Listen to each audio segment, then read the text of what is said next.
새로 뽑은 장도가 자신의 스승인 것을 듣고 학초로 내심 생각하기를 부동 사람들은 이맹선 선생이 이러한 점도 있지만 무엇보다 민동 장도인 학초의 선생이라는 점을 생각하여 감히 제자가 스승을 항거하지는 못하리라는 계산을 한 것 같았습니다. 일이 묘하게 진행되자 학초는 옥사에 마냥 그대로 있을 수는 없었습니다. 급히 장교를 불러 잠깐 저쪽 사람들이 모여있는 집합소에 다녀오려고 하니 허락하여 주시오.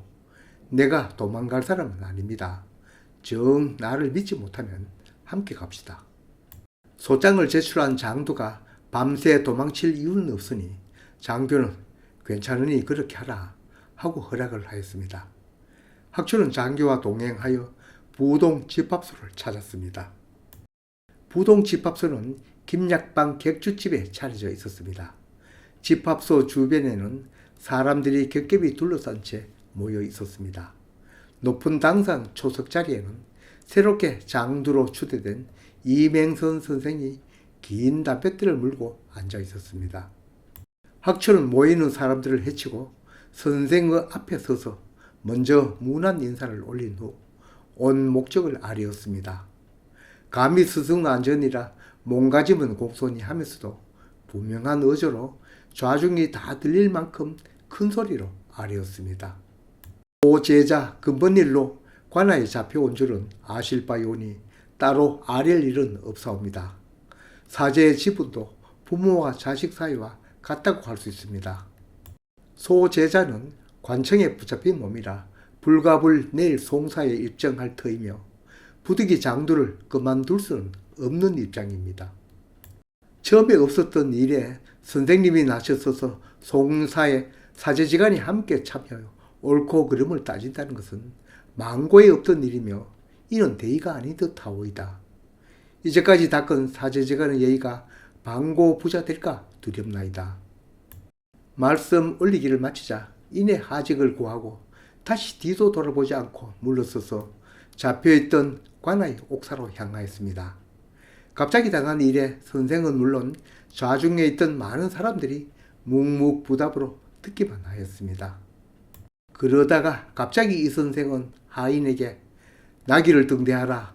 방금 저 장도야 하는 말 네 안이 들었으라. 내가 이렇게 하다가는 밝은 낮에 고기를 들고 다니지 못할 것이로다.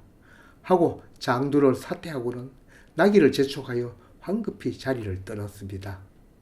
다음날 오전에 군수의 주재로 공사가 개정되었습니다.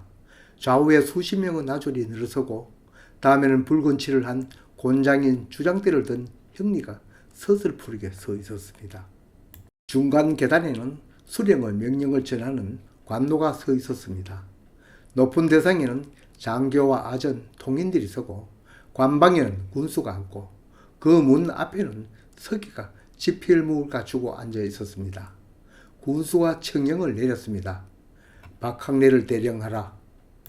청령에 의하여 학초가 공사 마당에 끌려오니 군수가 대뜸 꾸짖기부터 하였습니다. 너 한 백성으로 하여 6, 7천이라는 여러 인민들이 양편으로 갈려 소란을 피우니 너희 죄가 당장 영문에 보하여 은미 유배를 보내는 것이 합당할 것이로다. 군수는 말을 이었습니다. 막중한 공금이 철판대장에 변경이 없는 것을 너로 인하여 국법에 없는 번복을 하도록 하고 다른 백성이 다소간 주선하여 바칠 것도 너로 인해서 지체되고 있다. 너는 나이 불과 20살 남짓 어린 백성이 나날이 송사를 일삼아 관정을 불랑케 하니 너희 죄를 도저히 용서 못하리라. 철판대장이란 각 말별로 부담할 세금 액수를 정한 세금대장을 말합니다. 당시의 세금은 재작년에 내던 방식대로 작년에 내었고 작년에 내던 액수대로 올해도 내는 것이 관례였습니다. 철판대장이라는 이름도 해마다 조금도 변경 없이 봐도 때문에 붙여진 이름인지도 몰랐습니다. 군수가 호령하니 대하에 있던 관속들이 군수의 말에 맞추어 학초를 마구 힐렀다 했습니다.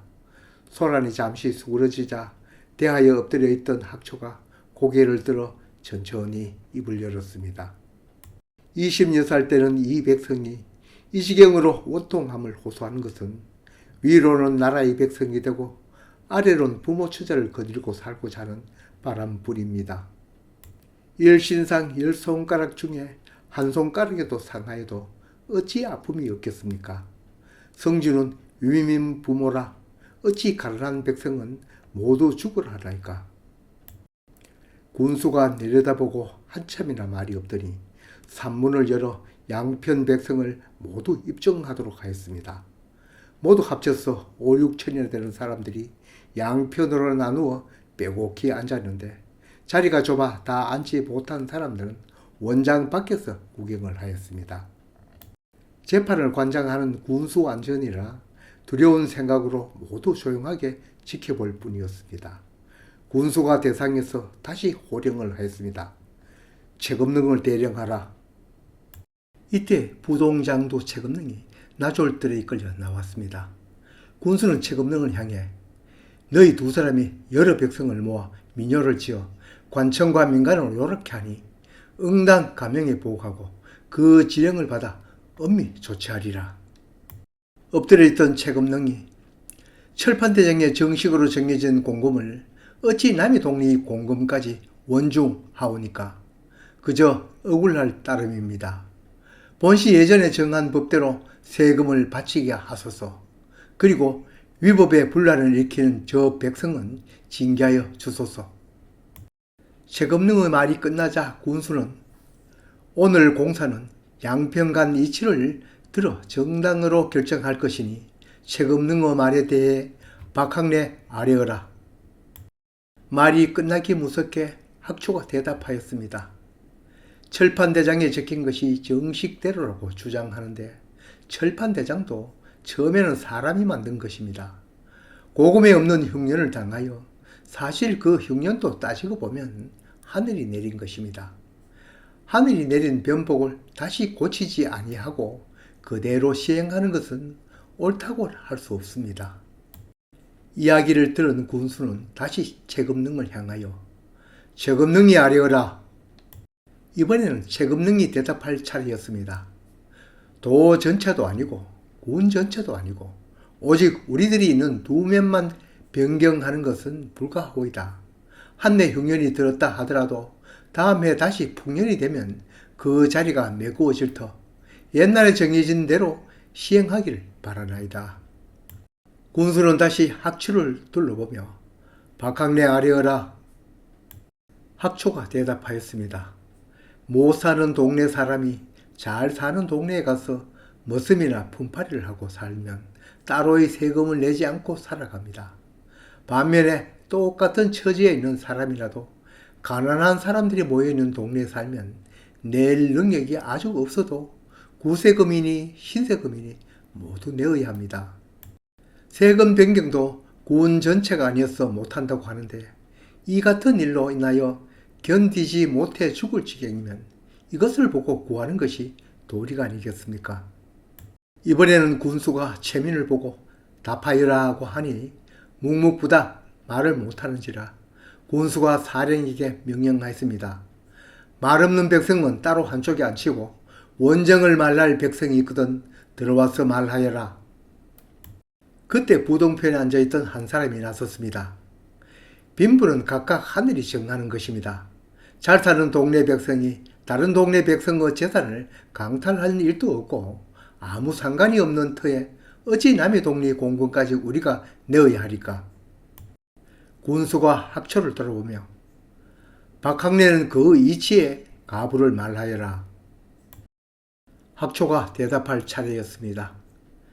부자는 가난한 사람의 고운 딸도 데려다가 제 마음대로 첩이나 하인으로 부리면서 호강을 누리고 가난한 사람에게 낚시의 미끼처럼 돈을 빌려주고 나중에는 고금의 이자를 붙여 받아왔습니다. 또 살기 어려운 사람을 불러 큰 덕이나 베풀듯이 하면서 노예같이 일만 씻겨 먹고 나였습니다. 가난한 백성은 열심히 일하여도 입에 풀칠을 하기도 바쁜데 부자는 장기 바둑에다 도박까지 하면서 신선을 자처합니다. 이번 흉년을 당하여 어려운 사람들의 곤란을 외면하지 말아야겠습니다. 지금까지 어려운 사람들의 것에서 많이 빼앗아서 모은 돈으로 동포지를 관리합시다. 우리 같은 가난한 동네는 큰 돈이지만 부자에게는 넓은 바다에 좁쌀 한 알이요 구일모라 생각합니다. 먼 마당에서 이루어지는 재판은 어느 한쪽 양보 없이 길어지기만 합니다. 다음 편에는 군수는 어떻게 판결을 내는지 얘기하겠습니다.